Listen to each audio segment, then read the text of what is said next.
അറിവിന്റെ പൊന്നോണം ഇത്തവണ CC general PSCയോടൊപ്പം ഏറ്റവും മികച്ച ഓഫറുകളുമായി CC ആപ്പ് വരുന്നു. Batch starting on September 18. ഓഫറുകൾ അറിയുവാൻ വിളിക്കൂ 8590202323. Hi all, welcome to competitive crack. ഞാൻ അശ്വതി ജോഷി. നമ്മുടെ LGSന്റെ എക്സാമിങ് അടുത്ത് വളരെ കുറച്ച് ദിവസങ്ങളേ ഉള്ളൂ. നിങ്ങൾക്കറിയാം, എല്ലാ LGS എക്സാമിനും കട്ട് ഓഫ് മാർക്ക് വളരെ ഉയർന്നാണ് നിൽക്കുന്നത്. ഒത്തിരി കുട്ടികൾ നന്നായിട്ട് പരിശ്രമിക്കുന്നുണ്ട്. അപ്പോൾ നിങ്ങൾ പരിശ്രമിക്കുന്നതിനോടൊപ്പം തന്നെ ക്വസ്റ്റ്യൻ പേപ്പർ അനാലിസിസ് മസ്റ്റാണ്. അത് നിങ്ങൾക്ക് എന്തായാലും എക്സാമിനൊരു മുതൽക്കൂട്ടാകും. അപ്പോൾ ഓരോ ക്വസ്റ്റ്യൻസ് ആയിട്ട് നമുക്ക് ഒന്ന് നോക്കാം. അപ്പൊ ഇത് 184/2023 ക്വസ്റ്റ്യൻ പേപ്പർ കോഡിലെ കുറച്ച് ക്വസ്റ്റ്യൻസ് ആണ് നമ്മൾ ഇന്ന് നോക്കുന്നത്. നോക്കൂ. വാഴക്കുല എന്ന കവിത എഴുതിയ കവിയുടെ പേര്. Option A Vallathol, option B Mahakavi Ulloor, option C Changampuzha, option D Kumaranasan. ആരാണ് വാഴക്കുല എഴുതിയത്? ആരാണ്? നക്ഷത്രങ്ങളുടെ സ്നേഹഭാജനം എന്നറിയപ്പെടുന്ന, ജനകീയ കവി എന്നറിയപ്പെടുന്ന ചങ്ങമ്പുഴയാണ്. തുടിക്കുന്ന താളുകൾ ആരുടേതാണ്? തുടിക്കുന്ന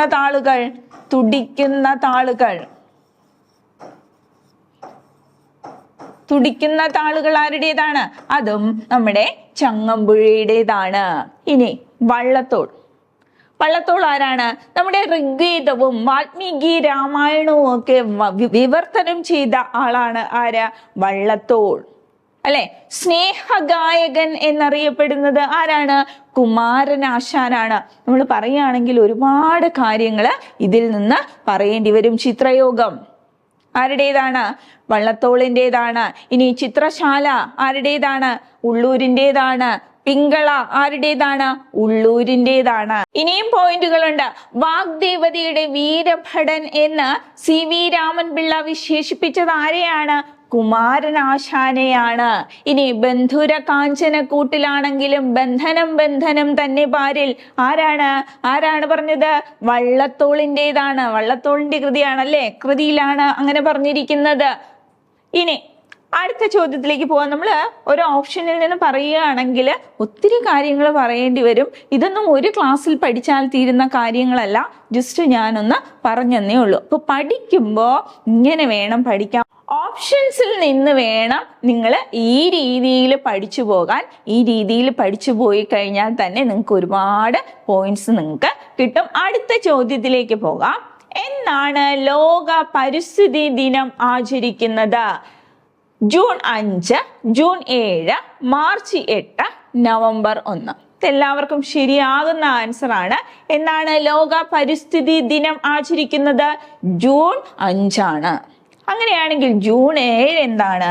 ലോക ഭക്ഷ്യ സുരക്ഷാ ദിനമാണ്. എന്താണ്? ലോക ഭക്ഷ്യ സുരക്ഷാ ദിനമാണ് കേട്ടോ. ഭക്ഷ്യ സുരക്ഷാ ദിനമാണ്. മാർച്ച് 8 എല്ലാവർക്കും അറിയാം, വനിതാ ദിനമാണ്. നവംബർ 1 കേരള പിറവി ആണെന്നും നിങ്ങൾക്കറിയാം. അടുത്ത ചോദ്യത്തിലേക്ക് പോകാം നമുക്ക്. കേരളത്തിന്റെ ദേശീയ പക്ഷി. പലപ്പോഴും നിങ്ങൾ ദേശീയ പക്ഷി എന്ന് കേൾക്കുമ്പോൾ പെട്ടെന്ന് മയിലാണോ, മലമുഴക്കി വേഴാമ്പലാണോ എന്ന് സംശയം തോന്നും. കേരളത്തിൻ്റെതെന്ന് പ്രത്യേകം എടുത്ത് ചോദിച്ചിട്ടുണ്ട്. ഏതാണ്? മലമുഴക്കി വേഴാമ്പലാണ് ഇന്ത്യയുടെ ദേശീയ പക്ഷി. അല്ലെങ്കിൽ നമ്മുടെ ദേശീയ പക്ഷി എന്ന് ചോദിച്ചിരുന്നാലും നമുക്ക് എന്തെഴുതാം? മയിലിനെ എഴുതാം. അടുത്ത ചോദ്യത്തിലേക്ക് പോകാം നമുക്ക്. അടുത്ത ഒളിമ്പിക്സ് നടക്കുന്നത് എവിടെ വെച്ചാണ്? ഇത് ചോദ്യം 2023 കഴിഞ്ഞു പോയ ക്വസ്റ്റ്യൻ പേപ്പറിലെ ചോദ്യമാണ്. അടുത്ത ഒളിമ്പിക്സ് നടക്കുന്നത് എവിടെ വെച്ച് എന്നുള്ളത്. America, Paris, India, Germany. ഇപ്പൊ കഴിഞ്ഞു പോയത് ഏതാണ്? എവിടെ വെച്ചായിരുന്നു? പാരീസിൽ വെച്ചായിരുന്നു. ഇനി അടുത്ത ഒളിമ്പിക്സ് എന്ന് പറയുമ്പോൾ ആതിഥേയത്വം വഹിക്കുന്ന നഗരം ഏതെന്ന് നിങ്ങളോട് ചോദിക്കാം. ലോസ് ഏഞ്ചൽസ് ആണ്. ഏതാണ്?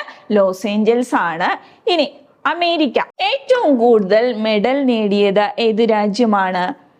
ഒളിമ്പിക്സിൽ മെഡൽ പട്ടികയിൽ മുന്നിൽ നിൽക്കുന്ന രാജ്യം ഏതെന്ന് അടുത്ത ചോദ്യ പേപ്പറിൽ ഉണ്ടാകാം. ഏതാണ്? അമേരിക്കയാണ്. ഇന്ത്യക്ക് എത്രാം സ്ഥാനമായിരുന്നു?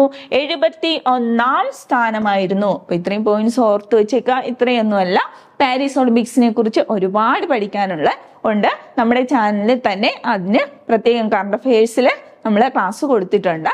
യൂട്യൂബിൽ നിങ്ങൾക്ക് കാണാവുന്നതാണ് കേട്ടോ. അപ്പൊ ഏതാണ്? പാരീസ് ആണ്. കഴിഞ്ഞ ഒളിമ്പിക്സ് ആണ്. അടുത്തത് വരുമ്പോ അത് എഴുതരുത് കേട്ടോ. നോക്കൂ, ബാണാസുര അണക്കെട്ട് ഏത് ജില്ലയിലാണ് സ്ഥിതി ചെയ്യുന്നത്? കൊല്ലം, വയനാട്, കോട്ടയം, ആലപ്പുഴ. എത്രയോ തവണ ചോദിച്ചിട്ടുള്ള ചോദ്യമാണ്. ബാണാസുര അണക്കെട്ട് ഇന്ത്യയിലെ ആദ്യ മണ്ണുകൊണ്ട് നിർമ്മിച്ച അണക്കെട്ടാണ് ഏത്? ബാണാസുര സാഗർ അണക്കെട്ട് അല്ലെ? പഠിച്ചിട്ടുണ്ട് നിങ്ങള്. ഏത് ജില്ലയിലാണ്? വയനാട്ടിലാണ്. ഏത് നദിയിലാണ്? കബനി. കേരളത്തിൽ കിഴക്കോട്ടൊഴുകുന്ന നദികളും പടിഞ്ഞാറോട്ടൊഴുകുന്ന നദികളും നിങ്ങൾ പഠിച്ചിട്ടുണ്ട് അല്ലെ? പടിഞ്ഞാറോട്ടൊഴുകുന്ന നദികൾ എത്ര എണ്ണമാണ്? 41 എണ്ണമാണ്. അതിൽ കിഴക്കോട്ടൊഴുകുന്ന നദികൾ കബനി, ഭവാനി, പാമ്പാർ അല്ലെ? ഇത് 3 എണ്ണവും കിഴക്കോട്ടൊഴുകുന്ന നദികളാണ്. ഇതിൽ കബനി നദിയിലാണ് ഏതണക്കെട്ട്?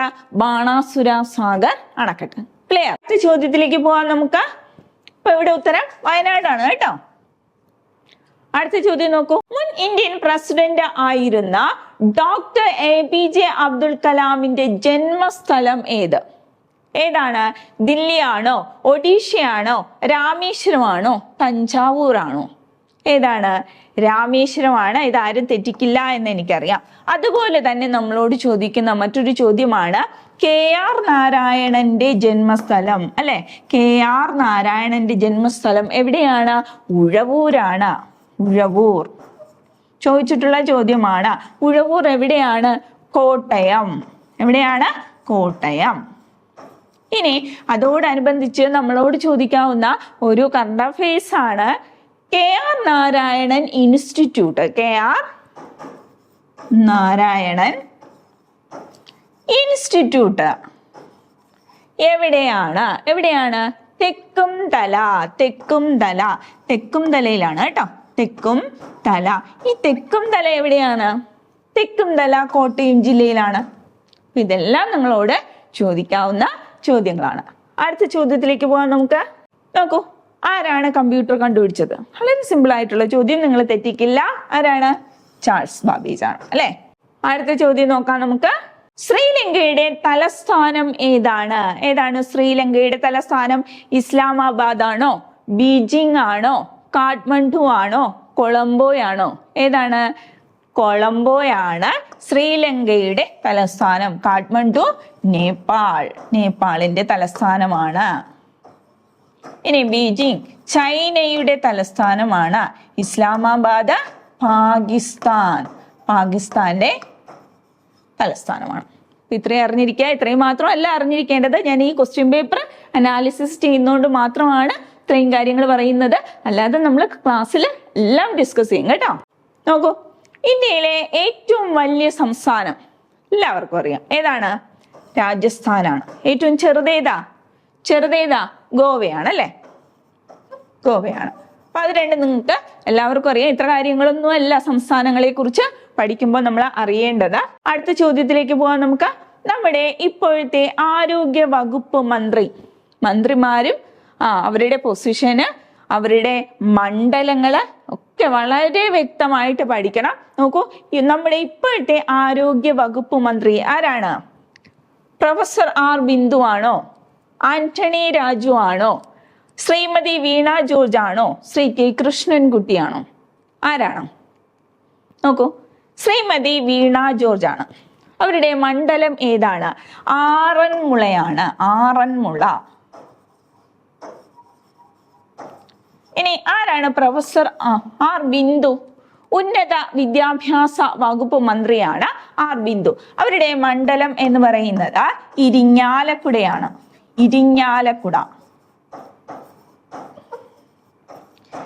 ആരാണ് ആന്റണി രാജു? നമ്മുടെ കറണ്ട് അഫയേഴ്സിലേക്ക് ഇടം പിടിച്ചതാണ് അല്ലെ? നിയമസഭയിലെ പെറ്റീഷൻസ് കമ്മിറ്റി ചെയർമാനായ വ്യക്തിയാണ് ആന്റണി രാജു. തെറ്റിക്കരുത് കേട്ടോ.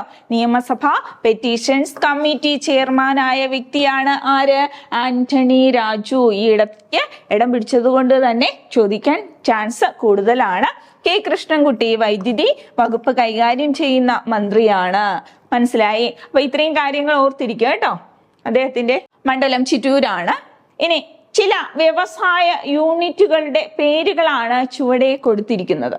നോക്കൂ, Maruti Udyog, Amul, oil India, Reliance industries. ഇതിലെ സൂചന കൊടുത്തിരിക്കുകയാണ്. ഇവയിൽ നിന്ന് സഹകരണ വ്യവസായത്തിന് ഉദാഹരണം ഏതിൽ നിന്ന്? Maruti Udyog, Amul, oil India, Reliance industries. ഇതില് സഹകരണ വ്യവസായത്തിന് ഉദാഹരണം അമുലാണ്. ഏതാണ്? 2 ഓപ്ഷൻ 2 ആൻസർ. ബി ആണ് ആൻസർ. നോക്കൂ, 2 അമുലാണ്. അടുത്ത ചോദ്യം നോക്കാം നമുക്ക്. സൂചനകൾ ശ്രദ്ധിക്കുക. ഇന്ത്യയിലെ ഏറ്റവും വലിയ സ്വകാര്യ മേഖല ഇരുമ്പുരുക്കുശാലയാണ് Visvesvaraya Iron and Steel Works Limited. ശരിയാണോ? ശ്രദ്ധിച്ചു നോക്കണേ. റൂർക്കേല സ്റ്റീൽ പ്ലാന്റ് റഷ്യയുടെ സാങ്കേതിക സഹായത്തോടെയാണ് സ്ഥാപിച്ചത്. മെയിൻ സൂചനകളിൽ നിന്ന് ശരിയായ ഓപ്ഷൻ കണ്ടെത്തുക. ഇവിടെ കൊടുത്തിരിക്കുന്നത് 1 മാത്രം ശരി, ഓപ്ഷൻ ബി 2 മാത്രം ശരി, ഓപ്ഷൻ സി 2ഉം ശരിയാണ്, ഓപ്ഷൻ ഡി 2ഉം ശരിയല്ല. നിങ്ങൾക്ക് എന്താ തോന്നുന്നേ? ഇന്ത്യയിലെ ഏറ്റവും വലിയ സ്വകാര്യ മേഖല ഇരുമ്പുരുക്കുശാല ഏതാണ്? വിശ്വേശ്വരയ്യയാണോ ടാറ്റയാണോ ടിസ്കോയാണോ? ഏതാണ്? ടിസ്കോയാണ് കേട്ടോ, ടിസ്കോയാണ്. അപ്പൊ ഇതിവിടെ തെറ്റാണ് അല്ലെ? അപ്പൊ ആ ഓപ്ഷൻ തെറ്റാണ്. അപ്പൊ 1 തെറ്റാണ്. ഇനി റൂർക്കേല സ്റ്റീൽ പ്ലാന്റ് റഷ്യയുടെ സാങ്കേതിക സഹായത്തോടെയാണ് സ്ഥാപിച്ചത്. ആണോ? നിങ്ങൾക്ക് ഞാനൊരു കോഡ് പറഞ്ഞുതരാം.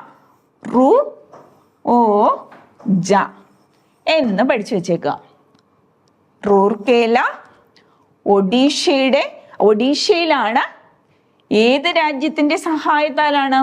ജർമ്മനി. റുവോജ എന്ന് പഠിച്ചു വെച്ചേക്കുക. റൂർക്കേല ഏത് സംസ്ഥാനത്താണ്? ഒഡീഷയിലാണ്, ജർമ്മനിയുടെ സഹായത്താൽ. അപ്പൊ 2 ഓപ്ഷൻസും തെറ്റാണെന്ന് നിങ്ങൾക്ക് മനസ്സിലായി അല്ലെ? അപ്പൊ എന്താണ് വരിക? ആൻസർ എന്താണ്? 2ഉം ശരിയല്ല. ഓപ്ഷൻ ഡി ആണ് ആൻസർ. മനസ്സിലായേ? അടുത്ത ചോദ്യം നോക്കാം നമുക്ക്. ചുവടെ നൽകിയിട്ടുള്ള സൂചനകളിൽ നിന്ന്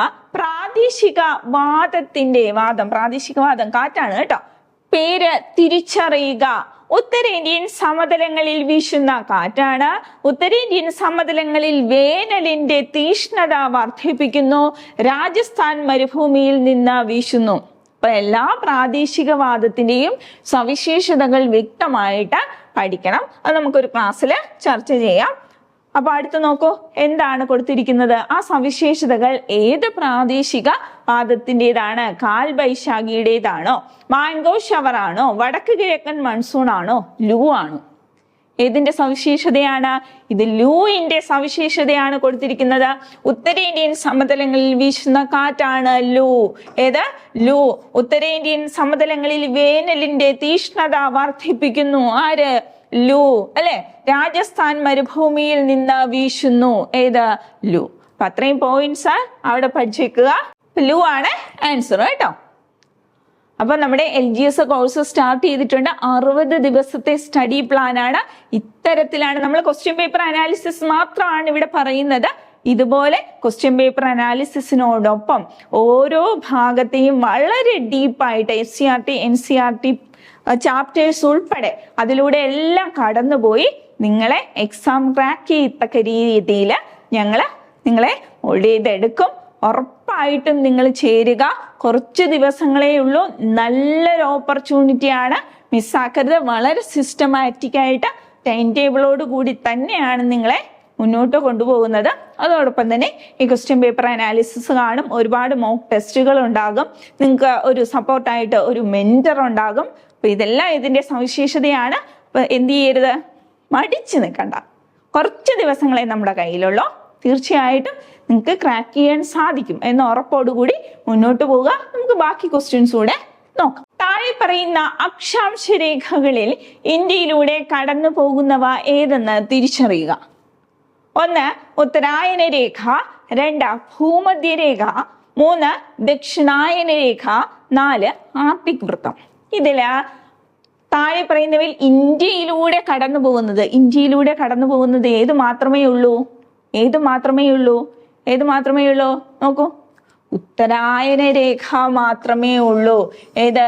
ഇന്ത്യയിലൂടെ കടന്നു പോകുന്നവ. അടുത്ത ചോദ്യത്തിലേക്ക് പോകാം നമുക്ക്. പ്രസ്താവന കൊടുത്തിരിക്കുകയാണ് കേട്ടോ. പടിഞ്ഞാറോട്ടൊഴുകുന്ന ഇന്ത്യൻ നദികൾ അറബിക്കടലിൽ പതിക്കുന്നു. അതൊരു പ്രസ്താവനയാണ്. സൂചന താഴെ കൊടുത്തിരിക്കുകയാണ്.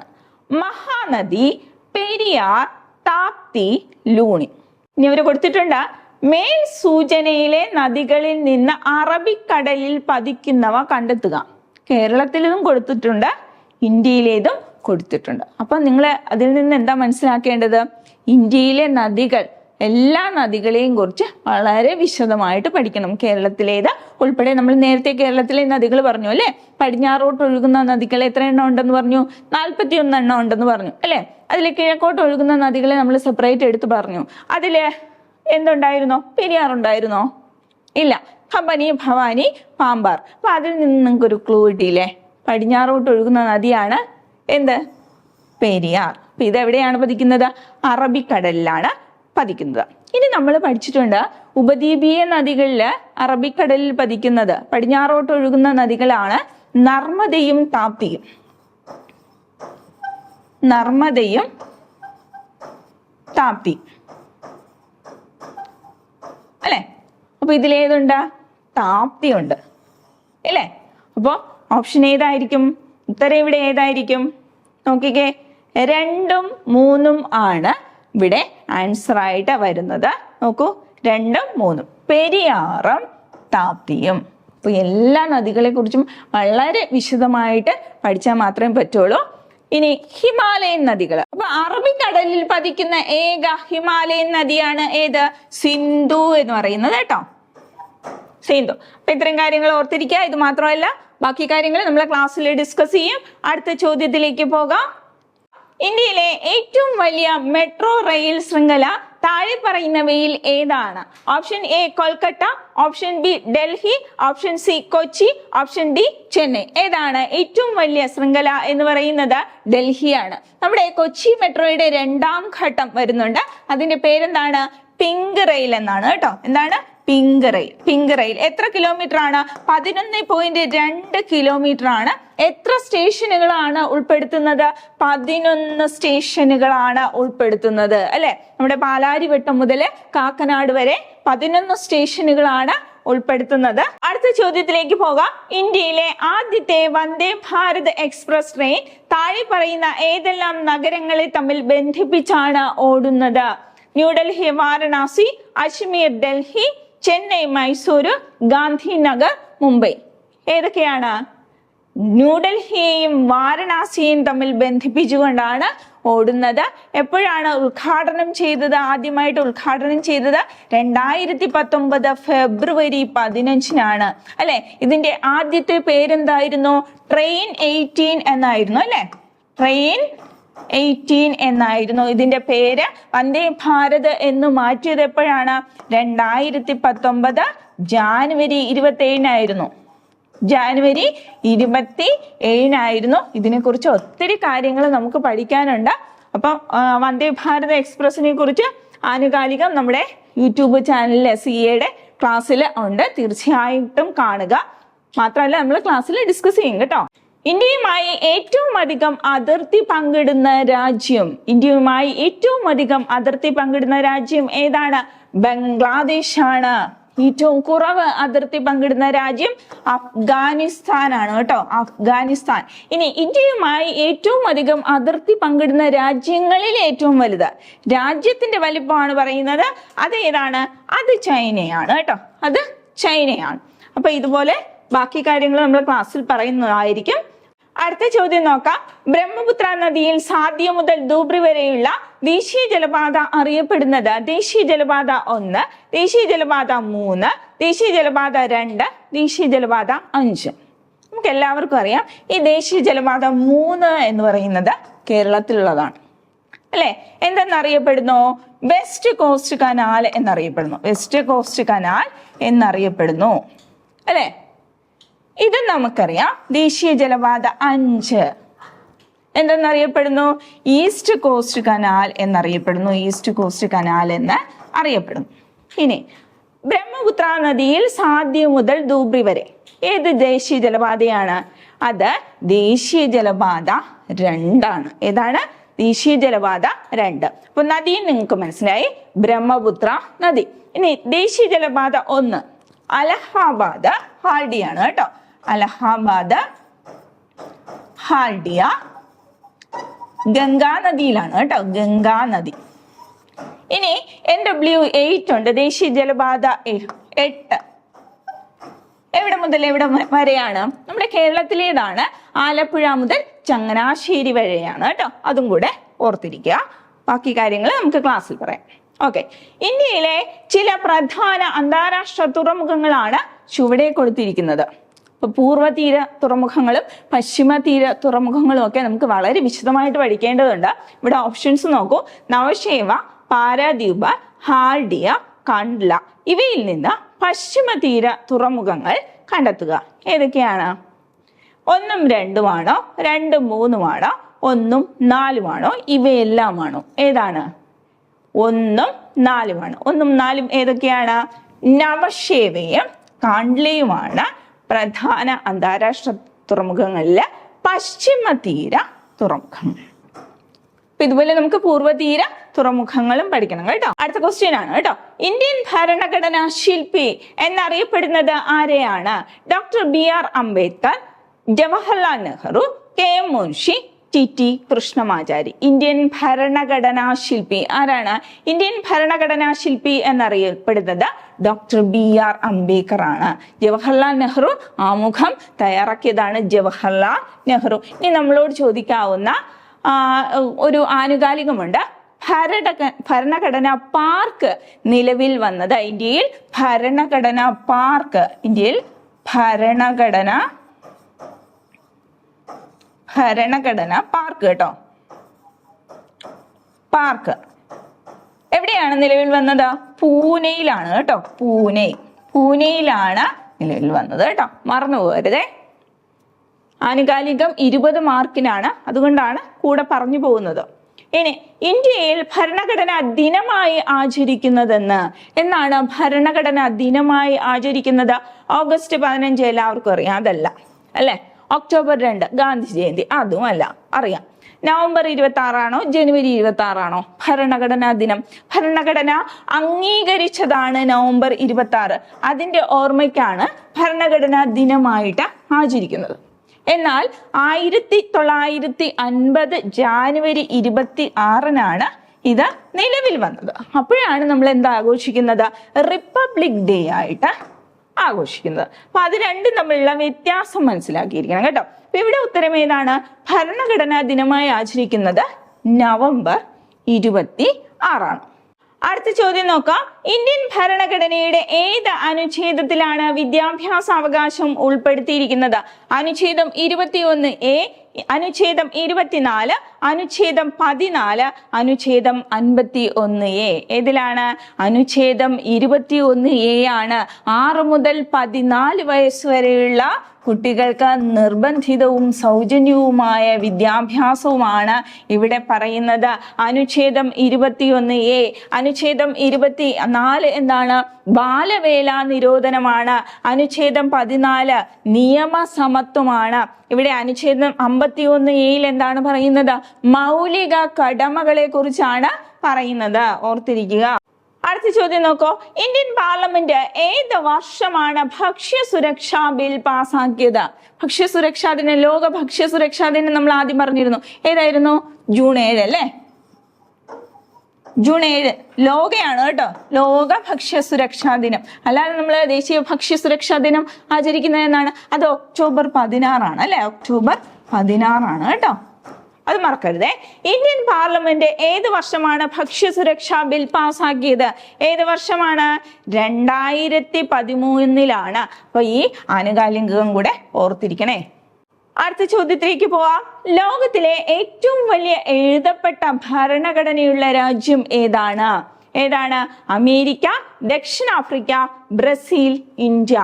ഏറ്റവും വലിയ എഴുതപ്പെട്ട ഭരണഘടന അത് നമ്മുടെ ഇന്ത്യയുടേതാണ് കേട്ടോ. ഇന്ത്യയുടേതാണ്. എന്നാൽ ചെറുതേതാണ്? എഴുതപ്പെട്ട ചെറിയ ഭരണഘടന ആരുടേതാണ്? അമേരിക്കയുടേതാണ്. അപ്പൊ ഇത് നമ്മൾ ക്ലാസ് പറയുമ്പോൾ കുറച്ചും കൂടി വിശദമായിട്ട് പറയും. നമ്മൾ ആ ടോപ്പിക്കും കൂടെ എടുക്കുമ്പോൾ ഈ ക്വസ്റ്റ്യൻസ് പ്രീവിയസ് ക്വസ്റ്റ്യൻസും കൂടെ ഡിസ്കസ് ചെയ്ത് അതോടൊപ്പം തന്നെ നമ്മൾ ഇപ്പൊ പറഞ്ഞ മാതിരി എന്താണ് ആനുകാലികം കൂടെ ഉൾപ്പെടുത്തിയായിരിക്കും നമ്മൾ പഠിക്കുക. അപ്പൊ ആനുകാലികം ഇതിൽ കൂടെയും നമുക്ക് പഠിക്കാം, അല്ലാതെ സെപ്പറേറ്റ് ക്ലാസ്സുകളിലും നമുക്ക് ഡിസ്കസ് ചെയ്യാം. അപ്പൊ ആ 20 മാർക്ക് നമ്മുടെ കയ്യിൽ തന്നെ ഇരിക്കും. അപ്പൊ ഒരിക്കലും മടിച്ചിരിക്കരുത്. ഈ ഒരു അവസരം നിങ്ങൾക്ക് ഇനി കിട്ടത്തില്ല. തീർച്ചയായിട്ടും 60 ദിവസം കൊണ്ട് നിങ്ങൾക്ക് ക്രാക്ക് ചെയ്യാൻ സാധിക്കും. അപ്പൊ ഇതുപോലുള്ള ക്ലാസ്സുകളുമായിട്ട് ഞാൻ വീണ്ടും വരും. ചാനൽ സബ്സ്ക്രൈബ് ചെയ്യാത്തവരാണെങ്കിൽ തീർച്ചയായിട്ടും സബ്സ്ക്രൈബ് ചെയ്യുക. അപ്പോൾ താങ്ക് യു.